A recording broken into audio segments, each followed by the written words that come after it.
We're going to talk about something that a lot of people have a lot of questions about, and that is surgery. So, up next is Dr. Victoria Farley, a board-certified dermatologist and surgeon who is passionate about demystifying the process and centering patient-centered outcomes. So, give a big round of applause for Dr. Victoria Farley, the fashionable.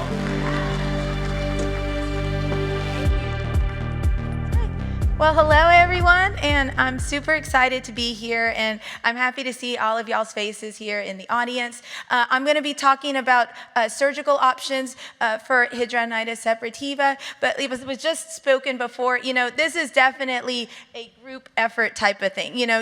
Even patients that we're sending for or talking about surgery for, it's almost never that surgery is the only thing. It's definitely, it takes a village, right? So this is just part of that village, and I'm going to kind of jump into it for y'all today. So some of this is just, I wanted to give background for HS because obviously I know everyone here is dealing with this condition in one way or the other, but unfortunately, as was just discussed, so many of our patients, unfortunately, are having to deal with this for so long before they actually get a diagnosis. I just wanted to give some of the background because I think it is important, especially for those of y'all that are just hearing about this diagnosis for yourselves or for your loved ones or family members. As was discussed, unfortunately, this is a chronic inflammatory condition, but if you were going to be having to deal with it, now is the time because it is finally getting the attention that it deserves. Unfortunately, it is definitely underdiagnosed, but lots of us are still trying to work hard to fight that so that our colleagues in other specialties can start to recognize what it is so we can help all of y'all as patients much sooner and hit that window of opportunity that was discussed before where we can treat patients when they're much earlier in the disease rather than when it's much further out and it's that much harder to rein it back in. Onset can be anywhere from as early as puberty or for a lot of patients in their 20s. And yes, the hair follicle is the big one. Our bodies get a little confused and decide, oh, I don't know what you are, I'm going to go after you. And then that's when it starts to cause all that inflammation, those abscesses, those sinus tracts, those tunnels. And you get an acute inflammatory response that, like I said, it's going after those sebaceous glands, those hair follicles. And then over time, chronically, it starts to lead to abscesses, sinus tracts, and those thickened scarring. And that's what we're trying to avoid. As it was discussed before, HS unfortunately can also affect more than just the skin. I mean, I'm a dermatologist and I will never hesitate to say the skin is the biggest organ in the body, but I think I would also be reticent to say it's the most important one, but although I do have a bias. But it does, like I said, it causes a lot of other effects besides just the localized burning and itching and pain. Unfortunately, a lot of patients can have anemia, they can have lymphedema, they can have musculoskeletal, as was discussed with arthritis. Definitely, unfortunately, it can take a toll. This is not an easy disease for anyone to have or for your loved to be caring for someone with it. So definitely has increased mental health risks such as depression and anxiety.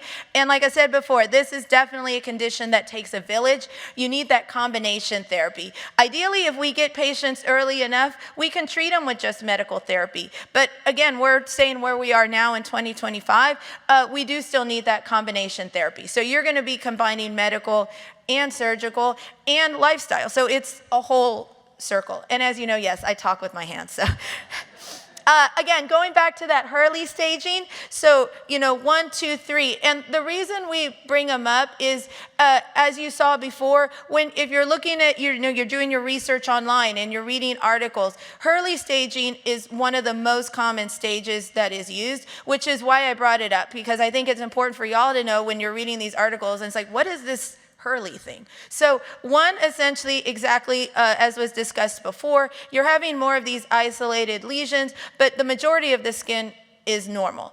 Stage 2, you can start to have more of those fistulas or sinus tracts, but you're still seeing that normal skin in between. And then stage 3 is, unfortunately, now it's taken over the whole area.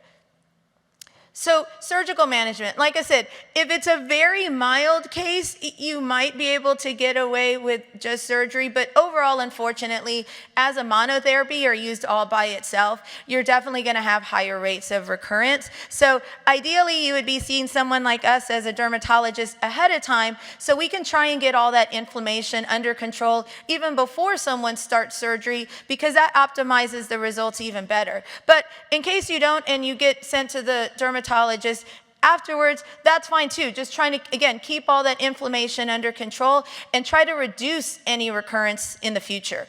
As far as the type of surgery that's needed, there's a lot of different factors that can play into that, including the chronicity or how long someone has had their disease.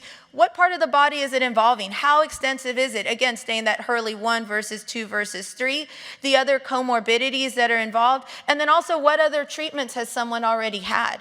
Ideally, your surgery is going to be performed when your inflammation is at the lowest, which again, that's why getting that medical management on board beforehand is so helpful, because we're trying to optimize everything as much as possible, make it all nice and quiet and not inflamed, so that then when the surgeon is going in there and having to remove, if they're having to do a larger excision, or even as dermatologists in the office, if we're doing de-roofing, we try to optimize the area so that it can heal as well as possible.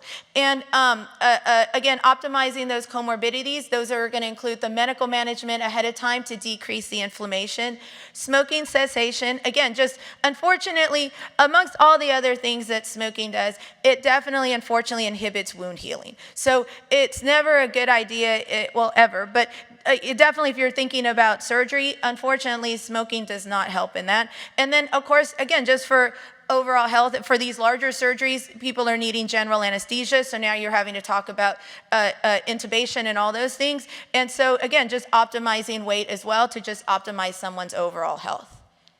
So let's go over some of these surgical options. So incision and drainage. For those of y'all that have ended up in the ER or in urgent care, you have probably had this done to you or to someone you know. And yes, in a quick, short, you have that abscess that is super swollen and painful, and you're almost walking like this because you don't want to touch it, but it hasn't quite burst, so you're stuck. Like you're just like, that's where the incision and drainage, or an IND is what it's called for short, can be helpful, because essentially you open that little abscess, it drains, and it's like, all that tension has come down. But unfortunately, it does nothing for the overall inflammatory process. And even from a surgical aspect, all you did was take that pus out. But the tract, everything else is still there. So unfortunately, the recurrence rate is nearly 100%. And I would never tell someone that, oh, okay, you had an IND, great, we're done. Like that's not meant to be a long-term. That's only a short-term option. And again, ideally, we get you under control with medical management, that you're not needing to go to the ER or to urgent care for INDs. We can get you better treatment options that hopefully this is not happening. But unfortunately, it still does. And so this is where we kind of use incision and drainage. Now, de-roofing and curettage. This is something your dermatologist, a dermatologist that likes to treat HS can do in the office. I'm in Vegas, so if anyone's in the Vegas area, but so it's a minimally invasive procedure, and the nice thing is, since it's done in the office, you don't have to worry about that general anesthesia, the intubation, a whole surgical suite, hospital stay. It's none of that. But it is definitely more for closer to that Hurley 2 for someone that has that Hurley 3. Unless it's just one isolated lesion, de-roofing is probably not going to get you to where you want to be. But what you do is like that little silver probe, so we clean up and numb up the areas, because of course I don't want my patients feeling pain. I always tell people you should feel pressure, you shouldn't feel sharp.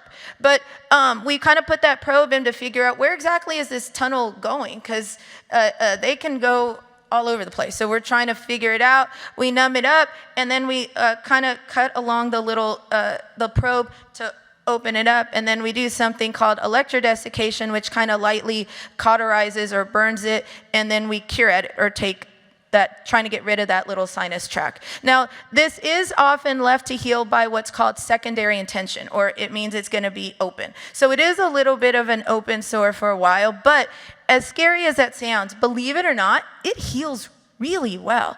And actually, you have better responses and less recurrence if you leave it open rather than if you try to close it up. Again, like I said, this is best for earlier stages, or let's say someone does get optimized on medical therapy or even has a larger surgery, and you have one little spot that wants to keep coming back, then you can potentially do deroofing there. And unfortunately, it is not 100% perfect. It does still have a recurrence rate, roughly, depending on the study, of about 17%. Okay, so I did have one picture of a wide local excision. I wasn't sure where people were at as far as seeing surgical pictures. That's why I put the little warning on here. There's only one picture that's like this, but I felt like if we were going to be talking about surgery and potentially y'all or your loved ones are going to be undergoing this, it was important to include at least one so you could see it.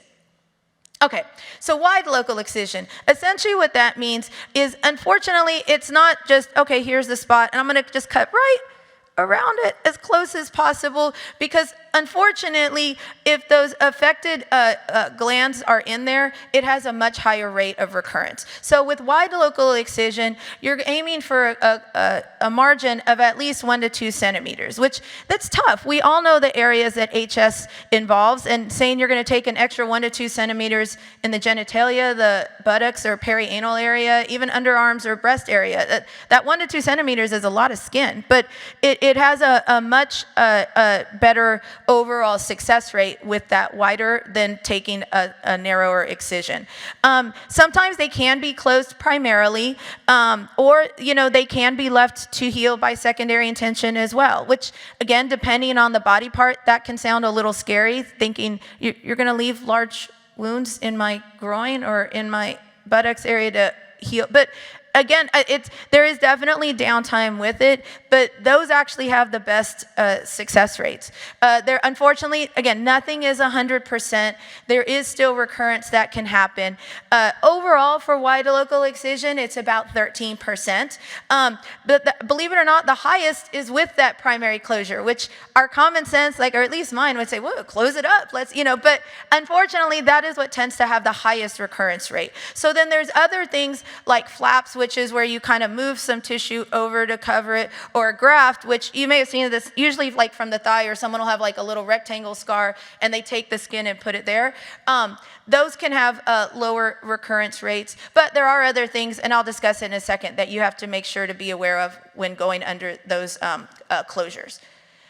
So again, the aggressiveness of the surgery, the wideness of the margins, all of that is what needs to be taken into account when you're deciding about, or you're discussing with your surgeon about undergoing wide local excision. Again, that margin of safety is what tends to help with having the lower recurrence rate. Now, it was also discussed before, unfortunately, about the time off from work. So, again, imagine these are, unfortunately, for some patients, larger procedures. And so your downtime afterwards, for a lot of patients, can be a month or more, but what's hard is then if you think on the back end, it was discussed earlier that a lot of patients will miss over a month, a year because of their flares. But over time, if someone's had HS for several years, that's a lot of time to be off because of flares and recurrences and going to the ER and going to the urgent care and and unfortunately with that, you're still not getting anywhere long-term if you don't have medical management. So then that's where, and again, it's very individual. You have to discuss, okay, maybe this is the time I have whatever my work schedule is or whatever, or I'm changing jobs or whatever, now's the time that I can afford to take a couple months off, and then knowing on the back end, hopefully I won't have to be taking all these days off with flares. And like I said, so this is where, secondary intention healing. Do I do it? Do I not? Like I said, believe it or not, it sounds very counterintuitive. Like you're going to tell me to leave something open, but it actually does heal really well. And it also has really good functional results. Areas it tends to work the best are where it's a crease. So like I said, like groin genitalia area is a good example. And again, just because one thing you have to be careful with, and I'll discuss in another slide later, is if you bring other skin over, there's something that's called a contracture, or where sometimes the skin wants to heal in, but we need to be able to move our body parts. So I don't want a scar trying to pull me in that I'm like, no, I'm trying to move, so letting it heal by secondary intention, you reduce that because you're letting it all heal from the bottom up and the in out. You don't have another piece of skin on top that potentially is going to want to contract. Like I said, it does tend to, believe it or not, have smaller scars. You don't have to, since you're not taking a graft from somewhere else, you're not going to have a secondary scar, like I said, whether it's on your thigh or elsewhere that they move the skin over. But on the con side, because of course nothing is 100%, it is an open wound, so you have to be very careful. Infections are definitely something we have to keep an eye out for. You can still have those joint contractures, but again, that's where, and I'll discuss this also later, just kind of like the way with hip replacements and knee replacements, we've realized we need to get people moving and going sooner. It's the same thing with this. As soon as we can, getting people working with physical therapy and trying to get mobile and moving, because all of us, it's human nature. If we have a wound or an area that's painful, we want to protect it, right? We go like this. But if you do that, then it wants to heal like that. So you got to try to, but of course, obviously with what's safe, depending on where you're at in your healing process, getting people moving is what helps to optimize that healing. And like I said, this is best either in midline areas or areas of natural body creases. So, okay, this is what I was saying, flaps versus grafts. So grafts, they're usually split thickness skin grafts, and that's just referring to how thick the skin is that's being used. Like I said, it's very versatile, and it definitely can be effective. But again, you have to be careful with poor healing, again, those contractures, and depending on where it's coming from. So like, let's say it's thigh skin, but you're not gonna put it on the thigh, you're putting it on another body part. Does that skin work there or not? You know, so those are just things to consider. Flaps are more where you're rotating the skin over, you know, so depending on how big, for instance, someone's skin is that they're removing here, you know, maybe it's feasible to say, okay, well, if I make an extra cut here and I flip, I'm not a good visuospatial person, but, you know, you cut it open and, all right, if I can rotate it and then it closes it that way and you have more of a little zigzag scar or to, you know, close it up, that can sometimes be a good option. And like I said, especially in areas where you're trying to maintain the functionality and reduced functionality could be an issue, flaps can sometimes be a really good option. Again, and it does also reduce the risk of contractures. I will say this is where it's really important to me that you have a surgeon that you feel like you can talk to. Like, you need to be able to know in depth, like, okay, well, no, but how long is it going to take to heal? What exactly am I going to be feeling? What is the process, like day to day? And whether it's the surgeon discussing it, their staff, but like, you need to feel like all your questions are answered. If you feel like either like, no, we're going to do it and I'll see you next week in the OR and bye. Okay, that's probably not the best surgeon, because these are big surgeries in very intimate and complex areas. They're not, you know, don't get me wrong, I don't want a surgery on my arm, but this is not gonna fold, this is not gonna bend if I have a surgical incision here. If I have something done here, like, I move, so I need to know how that's gonna heal, and you need to have someone that's gonna go over with you, okay, I think looking at you and based on all your results and everything I'm seeing, I think when your surgeon is saying leaving it open is the best, or doing a flap or a graft or closing it is going to be your best option, and then they should be there to answer the whys. Or, you know, I read about, or I went to iReclaim and I heard about, you know, like, so that you could say, well, why aren't we doing a flap or why aren't we doing a graft? And they should be able to explain it to you, and also in a way that you understand. Like, it shouldn't be these 5,000 syllabic words, or like all in a row that you're like, okay, speak English. If they're not, then it might not be the best surgeon. Because to me, these are hard wounds to heal from. They can give great results, but it is a big healing process. Okay, so this is kind of exciting. Laser and light-based therapy. They are being increasingly used in HS. One of the big ways is they decrease those hair follicles so that now the body isn't trying to go after them. One thing that's been tricky about them in the past, of course, we definitely need more studies on them, but insurance has always been the big bugaboo, that even though we can definitely use lasers for medical reasons, insurance likes to think, no, all lasers are cosmetic and we are not covering any of it. But great news. So I don't know if any of y'all heard this. Y'all are kind of close, but I heard it in Vegas and I'm far away. In Illinois, they actually now have it that insurance has to cover laser hair removal if it is for a medically indicated reason. So yes, that is super exciting, because once it happens in one state, it makes it easier for other states to try to push it through. Now, the only thing I don't know is when it's going to go into effect, but hey, it's a step in the right direction. So, and there's kind of a couple different lasers that are used. There's one's called an Nd:YAG, which that's the one that tends to go after more the hair follicles. There's another light modality that, again, we still need to do more research on, but it's called PDT, or photodynamic therapy. And then there's another laser called a CO2, or carbon dioxide laser, which is more of an ablative laser, and I'll get into a little more detail with that. Okay, so Nd:YAG, it works for, and apologize, I didn't have any other word besides photothermolysis, but essentially it's saying the light and the heat are going after that follicular unit to try to destroy it, which is why it works so well for laser hair removal. Over time, it can lead to decreased inflammation, pus, pain, which is what, of course, we all want. There was one study that showed there was a 72% reduction in HS activity overall in the affected areas after 4 monthly sessions. And it can even potentially offer a preventative effect and the reduction of needed medical treatment. So all the better. Now, because this is going after the hairs, though, where this is going to tend to work the best is where you have those darker, thick terminal hairs. So again, underarms will work well, groin will work well. Unfortunately, intermammary area, just especially for women, we don't have as, I mean, guys, if they had it intermammary, it could potentially help there, but we just don't tend to have as much hair here. I mean, again, we have those little peach fuzz hairs, but those ones don't really respond very well, unfortunately, to lasers, so this would not be the best for that. And again, it does tend to work better in those milder cases, so those Hurley 1s or 2s. And the other awesome thing about Nd:YAG, because unfortunately with so many of our lasers, you definitely have to take the person's skin tone into consideration. Nd:YAG is safe for all of our skin colors, so yes. Now, CO2, this is the one I was talking about, that this one is a little more ablative, and we definitely need more studies on it, because at least when it's used cosmetically or for facial skin, it's definitely better for fairer skin types. So we need more studies, seeing potentially different studies, or if we're using it for settings, or if we're using it for HS rather than cosmesis, you know, can it be safe to use for our skin of color patients? Because again, obviously no one wants that they have different color underarms or different color groins, or, you know. So, like I said, both laser procedures, a nice thing, they're all done in the office. CO2 is because it is a little more intense.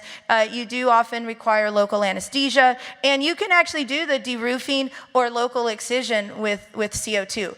The recurrence rate is about getting close to a third. And again, like I said, you might need more treatments with obesity or with different skin tones, but this is another big area that I think they're going to probably be doing more research in the future. So it is exciting right now for HS that there are a lot of different things that are being looked into for further treatment options. Like I said, again, with the CO2 laser, you can deroof or vaporize those sinus tracts until no more affected tissue is seen, or it's completely excised with some perilesional skin. So kind of like that wide local excision that I was talking about earlier. So far in the studies that have been done, but again, these are all smaller trials. There's a big variation in the recurrence rate. And we think part of that may be due to the site treated, because of course, it's very reasonable to think underarms might react differently than intermammary, which might react differently than buttocks or perianal skin, which might react differently than genital skin. So with the physical modalities, when they're doing studies, they're gonna have to check it not only in different types of patients, but different body types and different body locations, and then different stages. So there's still a lot of studying that needs to be done, but like I said, but that's part of why the variation in the recurrence rate is there, because these are different sites, different operators, differentiations in severities. So we still need a lot more standardization that's done for this. But like I said, overall, the good news was the complication rate was pretty low, and most commonly it was wound infection. Okay, so post-surgical care and recovery. This is what I was talking about earlier. To me, this is just as an important part of the discussion you have with your surgeon as the surgery itself. Because this part is when you're at home by yourself or with your loved ones, and it's like, what do we do? And of course, that always happens at Saturday at like 2 a.m. And it's like, okay, so now what? So like I said, for second intention healing, you're gonna get your most rapid healing with daily wound cleansing and moist dressings. I know, well, at least I was always told, oh yeah, you wanna let it dry out and make a scab. No, don't let it scab, please don't. Vaseline is awesome. Dermatologists love it. No Neosporin, please, no Neosporin. But there are also different dressings. There's silicone dressings, there's alginate dressings, which those kind of suck up any drainage or discharge that can help the healing. And then there are also thicker dressings that can have like gauze that are soaked in equal parts of like petrolatum and paraffin. Again, just trying to keep that barrier, that moisture on the area so that the skin can heal in. The way I always think about it, if you're saying no scab versus a scab, is if your little tiny skin cells trying to come in, whether from the sides or the bottom, to heal things up, if it's all nice and moist, it's like an ice skating rink, right? Like you're just like, wee, I'm just going in. But if there's a scab, now you're having to get over a mountain, and like that's a lot more work for your skin to have to do. Even though it's a little more work for you as the person to have to keep it moist, in the long term, it will heal better if you keep it smooth rather than all rocky, bumpy with scabs.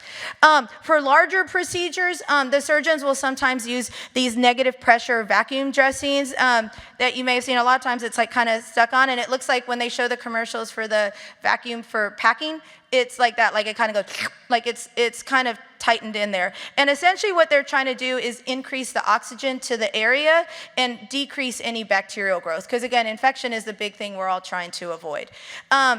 Depending on the size and the area of the defect, it can take, like I said, a month or two for these areas to heal in. So it's definitely not gonna, as much as I could say you're gonna have surgery one day and the next day you're gonna be jumping hurdles, it's not quite that fast. And again, like I said, physical therapy or PT should be started sooner rather than later as tolerated based on where the surgical wound is, to try and prevent those wound contractures and keep everything loose and moving.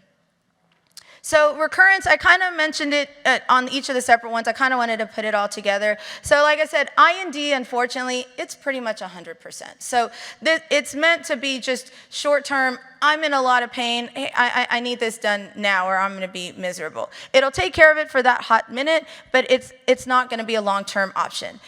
De-roofing is the one that can be done in your dermatologist's office. It is skin-sparing. It's smaller. It does still have a recurrence rate around 27%. But again, hopefully if you're also on medical management, that's going to optimize everything much more. Local excision has about a 22%, whereas that wide local, where I was saying that you get that normal margin of skin out, depending on the type of closure, whether it's a primary closure that closes it up, a flap where you're moving the skin over, a graft where you're taking one piece of skin from one part of the body and put it there, the rates start going down, like 8% for a flap, 6% for a graft. And again, even though it's a little scary to think a wound may be left open to heal by secondary intention, believe it or not, that is what has the least recurrence. And again, the reason a lot of times it recurs is you have that inadequate resection of the sweat glands or affected hair follicles or tunnels, and then things want to come right back. And like we talked about before, there are other factors, again, to try to just optimize things as much as possible. Unfortunately, of all the things that smoking does to us, it also does not help with that wound healing. So just trying to stop that. Friction to me is a harder one, because depending on that body part, short of walking like Patrick the starfish, there's not a whole lot you can do to fully prevent friction, obesity, and to me that one's more just from an overall health standpoint. Again, especially if you're having to go a wide local excision, that it's from a surgeon, that you're going to need anesthesia and all that, just trying to optimize for intubation and the systemic anesthetics that you're going to need. And then maceration, so I said earlier, moisture is good. You don't want too much moisture, so you don't want it so moist that it breaks down the skin, that's where I was saying that some of those dressings that will soak up that extra drainage, they'll help to keep the areas we want dry, dry, and the areas we want wet, wet. Unfortunately, as all of y'all are probably way too familiar, HS will continue to progress in some patients, especially if they're not receiving other treatment. So again, all the more important to mix surgical and medical management. We don't want you to have gone through all this and you heal great from a surgery, but now it's popping up somewhere else. Or heaven forbid, it's recurring in the same area, so it makes surgery even harder now because you've already had one surgery there before. And things that can make patients at a higher risk for having recurrence from their surgery, unfortunately, the younger you are, just because then potentially that means your disease started that much earlier for you. So it's potentially going to be that much more aggressive. And in that same vein, if you have multiple body sites that are affected, because unfortunately that means your HS is that much more aggressive, that it's wanting to go after that many places. So like I said, there's a lot of things you want to take into consideration when you're choosing your surgical treatment and your recommendations. How long has someone had the disease? What body part is affected? How inflamed is it? And what is the individual person or your comorbidities? What are your previous surgeries and surgical scars? How have you scarred in the past? And then most importantly, your opinion and your willingness on these, depending on these different closures, which one you think is going to be best for you or your loved one. And so that's what I'm saying, like you got it, that communication with the surgeon, which I love my surgical colleagues. They're not always the greatest talkers, but you got to have someone that you feel like is going to listen and take your concerns seriously. Because like I said, these are big surgeries in intimate areas potentially. And so you want to know that someone's going to be there for you to help you with the healing process as well. Not just for the cutting part, but for the healing part. And thank you so much. I wanted to leave some time available for questions. Did anyone have any questions about anything that I can answer or? Yes. So my name is Mary, and I have been suffering just since I was 15, so many years. I primarily have it under my armpits, and I'm stage 3. Okay. Would you recommend, if I were to do a de-roofing, would you recommend getting them both done at the same time, or like doing one, letting it heal, and then do? That's a great question. That's a great question. And for those that couldn't hear it, the question was if you had involvement of an area that's like two sides, like an axilla, that you have one on each side, and you're wanting to potentially get de-roofing done, is it better to do just one or to do two at the same time? And so okay, they told me not to use my backward button. Okay, so so again, this is where, so talking about the openness and willing, because of course, if you have just one, you can baby that one side, and you have the other side that can still behave the way it normally does. If you have two, then you're going to have two areas that you're having to heal. Depending on the extent of the de-roofing or what you're doing, it might be a little hard to have two areas involved. So to me, it'd be kind of one of those almost kind of mapping out what it looks like, how big a thing that would be done, and then how you want to kind of go from there. Yeah. And yes. So between you, Dr. Steve, everything has been awesome. I've been Yay. loving hearing everything that you guys have been saying. But one thing I was curious about, which I talked to Steve earlier about yesterday, was I'm wondering why radiation therapy hasn't been mentioned yet between the two of you. That's a good question. I mean, radiation, there's not a whole lot of data on it, which I think is the big thing, and it's hard because even a lot of the laser cases, a lot of them are case reports or what are called case series. So someone that does a lot of laser might say, okay, I've had 4 or 5 patients now I've done with HS, and I'm going to do what's called a case series and kind of show. But obviously, 4 to 5 patients, when you consider the hundreds of millions of people that are in the U.S., forget the billions in the world, it makes it really hard to extrapolate. Is that going to be safe now for me to discuss with these other patients? And so in medicine overall, we tend to be a little more conservative. So when the data's there, it makes it easier to talk in confidence about like, yes, I think this is something you should consider or look into. Without it, it makes it a little more difficult. Yes. Yes. So if you have a reoccurrence where you previously already had a surgery, is there anything you recommend to help with that? Yeah, so the first thing I would say is if the person isn't on any medical therapy, we got to get that medical therapy in there. Again, just trying to overall decrease that inflammatory burden. And then if they have a recurrence in that area, then my next question, I'm going to put this down.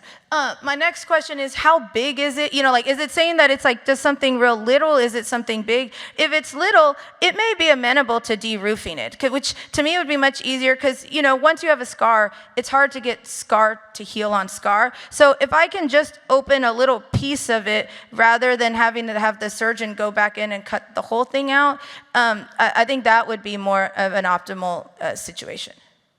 Yeah. Any other questions at all?